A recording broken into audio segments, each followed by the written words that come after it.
A 6-year-old girl walked into the CEO's office wearing a red sweater, worn-out shoes, and holding a crumpled piece of paper. She said just one sentence, "I need a job." In that moment, everything stopped. And nothing was ever the same again. Don't forget to subscribe to our channel and like the video, because the next story might just be yours. When Daniel Carter stepped into his office early that morning, he had no reason to expect anything unusual. Like always, the day ahead was perfectly scheduled, every minute accounted for. As he entered his glass-walled office, his eyes went straight to the reports on his desk. His suit was flawless, his tie perfectly centered, and his espresso still steaming. At the peak of his luxury life, a man who trusted data more than people, Daniel had no idea that something was about to walk in and turn his world upside down. His assistant knocked, then stepped in with a worried face. "Mr. Carter," she said hesitantly, "someone's here to see you. But this time, it's a child." Daniel raised an eyebrow. "A child?" he repeated in a flat tone. Before she could answer, the door swung wide open. A little girl, maybe 6 years old, walked in. Her hair was a bit messy, but her eyes were focused. She wore a red sweater, a faded skirt, and worn-out sneakers. A backpack clung to her shoulders, and in her hand, she held a crumpled piece of paper. Without saying a word, she walked right up to Daniel's desk, stood on her tiptoes, and placed the paper in front of him. Then she looked straight into his eyes. "I need a job," she said clearly. The room went silent. The only sound was the distant hum of the city outside the glass windows, making the moment feel even more surreal. Daniel picked up the paper. It was a résumé written in a child's uneven handwriting, decorated with tiny stars around the edges. It read, "I'm quiet. I help.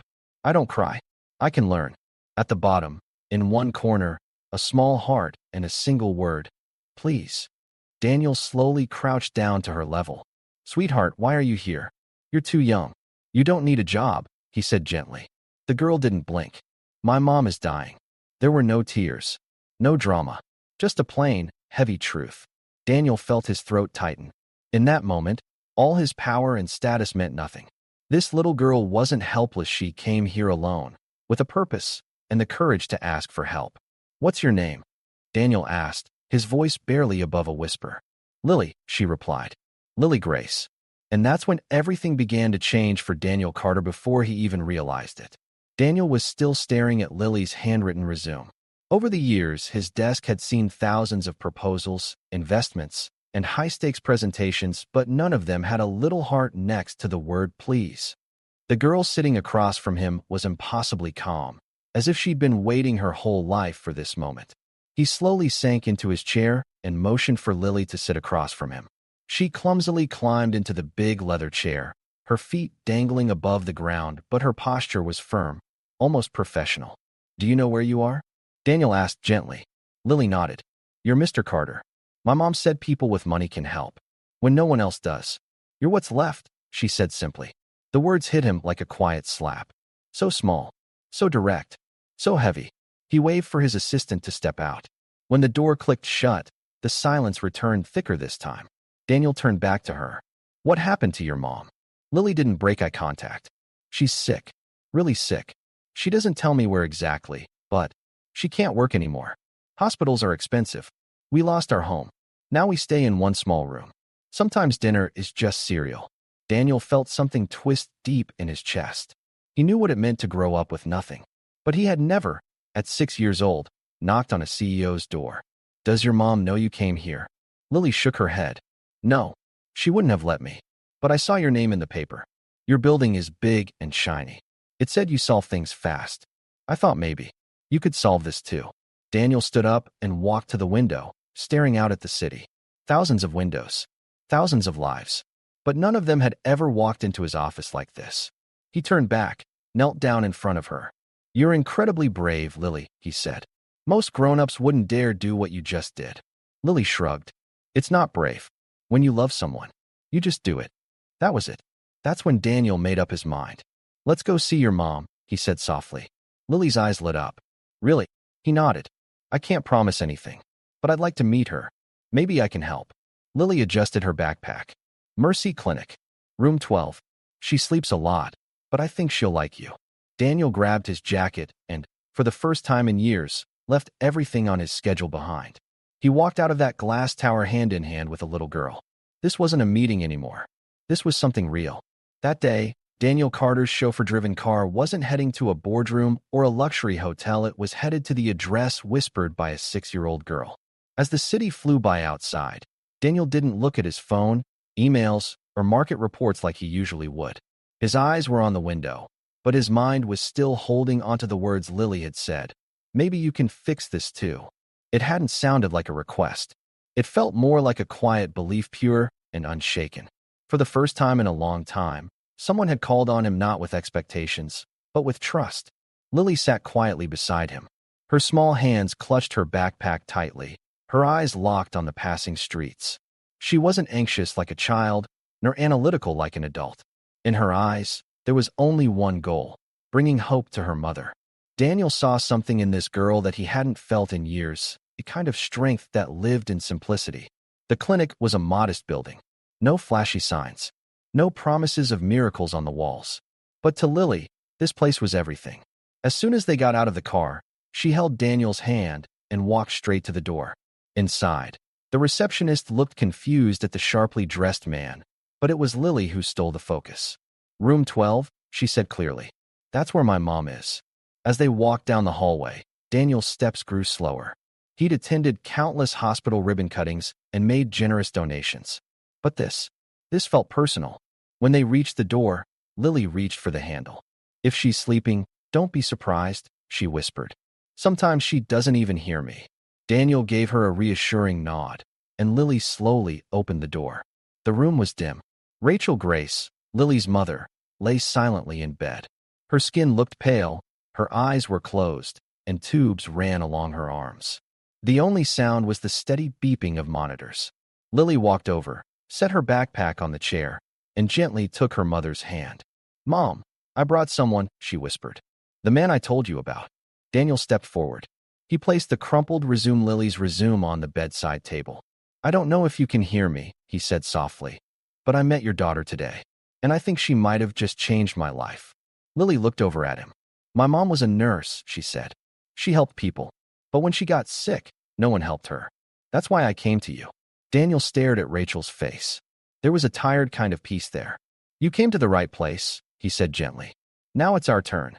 Moments later, a nurse entered and gave a quiet update on Rachel's condition. The treatment was ongoing, but more intensive care was urgently needed, something the clinic couldn't provide with its current resources. Daniel nodded slowly. The man who responded wasn't the CEO with a sharp tongue and sharper deadlines. It was the man who had knelt beside a child just hours ago. As soon as they left the room, Daniel pulled out his phone. First, he called his private physician. He ordered a full review of Rachel Grace's medical records and an emergency transfer to a top-tier hospital. Then he called his legal team, instructing them to prepare a confidential assistance plan that would cover all costs: no publicity, no credit, no philanthropy. This wasn't charity. It was a promise to help restart a life. When he returned to the room, Lily was still by her mother's side. Her eyes looked tired, but something had changed. A flicker of hope had returned. "Are you really going to help her?" she asked quietly.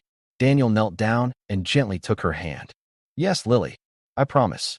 And in that moment, Daniel Carter wasn't just a CEO anymore. He was a man who chose to carry a weight too heavy for a little girl. That evening, away from stock prices and power meetings, he made a quiet vow, not just to Lily, but to himself. "I won't walk away from this story. This is my story now, too." On the fourth morning, as the first light touched the city, Daniel Carter walked into the private clinic not with a briefcase, but with 2 cardboard cups of hot cocoa and a small paper bag from the bakery on the corner. The same bakery he had passed countless times, but never stepped into until now. The woman who ran it knew his name by now. She even saved Lily's favorite pastry, just in case. For the first time in his career, Daniel had canceled a morning meeting. He had brought his laptop, yes, but not to check emails. What he really wanted was to sit by the window and share cocoa with a little girl. Lily smiled when she saw him. She was still wearing that red sweater, but something in her expression had changed. The fear was gone. In its place was trust, quiet, solid trust. She took the pastry without a word and cradled the warm cup in both hands. Daniel sat beside her. They didn't speak. They didn't need to. The silence between them was soft, familiar. like they had done this 100 mornings before. Later that day, the doctors had an update. Rachel Grace had blinked a few times. There were faint responses in her reflexes. Brain activity was rising.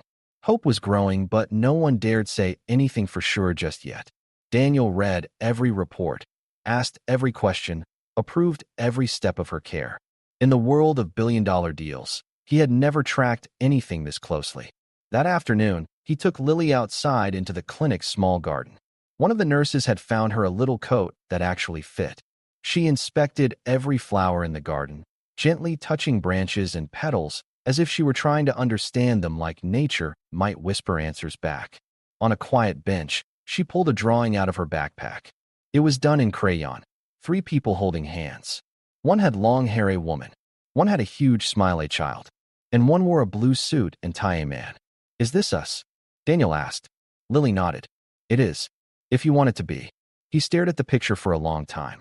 Then he folded it carefully and slid it into the inside pocket of his jacket. I want that, he said. Not just today. Every day. That evening, while they sat quietly in Rachel's room, Daniel didn't look at the machines or the charts. He looked at Rachel. Her breathing was steadier now. Lily held her mother's hand. And Daniel sat in stillness, reflecting on a past he had buried beneath years of ambition. Once, long ago, he had walked away from someone he loved because his career came first. That choice had echoed through the years like a silent ache. But in this quiet hospital room, he was being given something rare, a second chance to make something right, to show up when it mattered. As night fell, he began to talk to Rachel. Softly, almost to himself. He told her about his childhood, about how his mother worked 2 jobs, how he used to fall asleep on the cold floor of her office, and how they lived with one shared belief. One day, it'll be better. Money didn't save me, he said quietly. My mother's love did. Rachel's eyelids twitched. There was no change on the monitors, but Daniel felt it deep down. She had heard him. He wasn't just someone offering help anymore.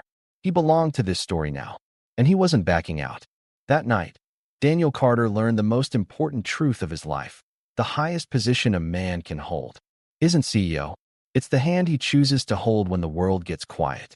Not in the boardroom, not in headlines, but in a dimly lit hospital room, beside 2 people who remind him what real success truly means. On the morning of the 5th day, when Daniel Carter walked into the hospital, he no longer looked like just another visitor. The staff greeted him by name. Lily ran into his arms. The doctors handed him the reports first. Not even a full week had passed, but somehow, he belonged there now. And that morning, as he stepped into the room, he saw the miracle he had been silently hoping for. Rachel Grace was sitting up in bed, looking at Lily, who sat by her side. Her eyes still carried exhaustion, her hands trembled slightly, and her voice was barely a whisper. Lily. It was the first word that slipped from her lips. Lily's eyes filled with tears. Mom, I'm right here. I never left you. When Daniel entered the room, Rachel's gaze shifted to him. She didn't recognize him, not really, but she sensed something. This man had stayed. He had helped. Are you Daniel? She asked weakly. Daniel nodded. Yes, I met Lily. She found me. And ever since then, nothing's been the same. Rachel closed her eyes, and a few silent tears rolled down her cheeks. But they weren't from fear. They were from gratitude. From the overwhelming sense that, somehow, this was a second chance. That day, the doctors had good news. Rachel's condition had stabilized. She could soon begin rehabilitation. Physical therapy was on the horizon. The road ahead was long, but for the first time, it was a road worth walking. And they wouldn't walk it alone. That afternoon, a social worker arrived at the hospital and met with Daniel. She'd heard he wasn't just covering costs, he was present, involved. He had shown up for Lily every single day. After a pause, she asked, if the need ever arises in the future, would you consider becoming Lily's legal guardian? Daniel hesitated, not because he was unsure of his answer, but because this entire journey hadn't been part of some plan. It wasn't a campaign. It wasn't charity. It was a bond, growing stronger each day, rooted in something deeper than obligation. Finally, he nodded. Yes, if that day ever comes, I'll be there. Always. When Rachel heard this, she reached out and placed her hand in his. I never asked for help, but you came. You lifted both me and my daughter. Daniel looked her in the eyes. Actually, you saved me. When Lily walked into my office, she reminded me what really matters. Later that afternoon, the three of them sat on a bench in the hospital garden. Rachel was still weak, but for the first time, a warm smile rested on her face. Lily brought over another drawing. This time, it was a house. A bright sky. 3 figures standing in front of it.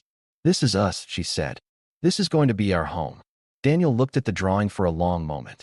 Then, quietly, he said, "Then let's go find that home."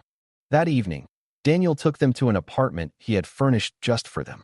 It wasn't big, but it was full of warmth. Shelves for Lily's books. A tidy kitchen space for Rachel to return to what she loved. A small table. And a child-sized desk custom-made. It was temporary, but it was safe. And for now, that was everything. After years in the business world, Daniel felt for the first time completely where he was meant to be. That night, as Rachel left the hospital bed for the first time, Lily clung to her and asked, "Will everything stay the same now?" Daniel knelt beside her and looked into her eyes. "No," he said honestly. "It'll be even better. Because now, we're together." That night, Daniel Carter didn't return to his office. He left the files, the presentations, and the hourly reports behind. Because he had already accepted the most important position of his life, to stay, to protect, to love. That little girl had walked into his office with the words, "I need a job." But what she really needed was someone who had room in their heart. And Daniel, for the first time, had taken on the most valuable job of all, being someone's home. If this story touched your heart, and if you believe a child's love can truly change a man's life, don't forget to subscribe to our channel and like the video, because the next story might just be yours.